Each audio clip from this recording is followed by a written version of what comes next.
Едно или двонасочен режим на најфреквентните улици во центарот на Штип. Идејни решенија има. Јавното предпријатие Стипион предлага враќање на стариот двонасочен режим.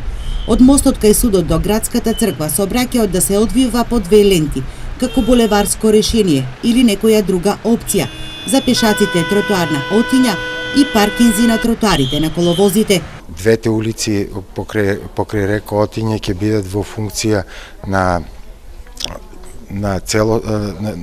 со две коловозни ленти и да остане место и за паркинг возила, при тоа да не го оштетиме дрворедот кој се наоѓа покрај реката.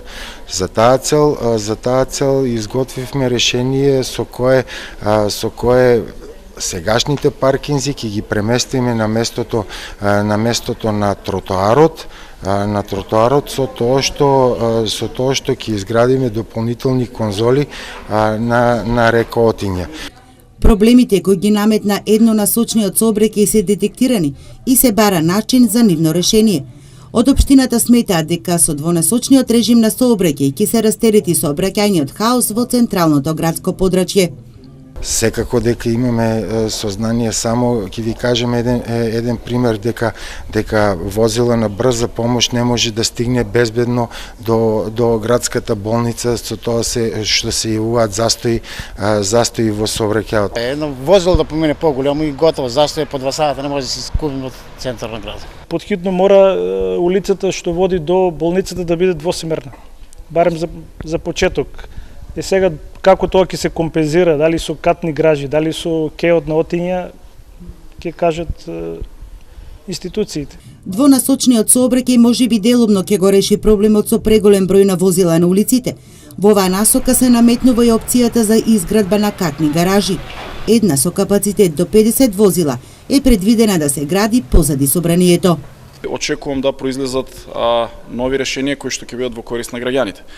За катни гаражи имаме размислувања, но конечните решенија ќе ги носиме после сите овие дискусии. Има урбанистички план предвидено катни гаражи во Штип, ќе видиме кои се можностите. Пред се треба да дојдеме до квалитетно сообраќајно решение и потоа да ги решаваме и расчистуваме проблемите, како ќе градиме, дали ќе градиме катната гаража и сите останати дилеми кои што ќе се јават низ оваа дискусија.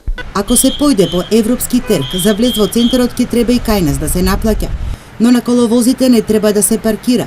Сообраќајните инженери со повеќе идејни решенија од зголемување на сообраќајната култура до промена на режимот на сообраќај доколку дозволува просторот и урбанистичките планови. Многу е тешко да се решаваат овие проблеми во веќе стационарни архитектури, градежни решенија и слично, меѓутоа тоа е еден динамички процес за кој што ќе мора да се најди решение, и то не градежни решенија, бидејќи немаме простор за градење, меѓутоа решенија од аспект на интелигентни транспортни системи, од управување и водење на сообраќајот, промена на режим на сообраќај и најразлични други решенија. Во Штип се повеќе се наметнува потребата од градски превоз за растоварување на улиците од возила и решавање на сообраќајниот хаос. Реакциите се сведуваат на тоа дека жителите, дури оние во центарот на градот, почесто бираат да возат отколку да одат пеш. Има ли Штип потреба од промена на режимот на сообраќај и кои се најдобрите решенија кои ќе дадат резултати, е темата на која денеска се дебатираше во општината.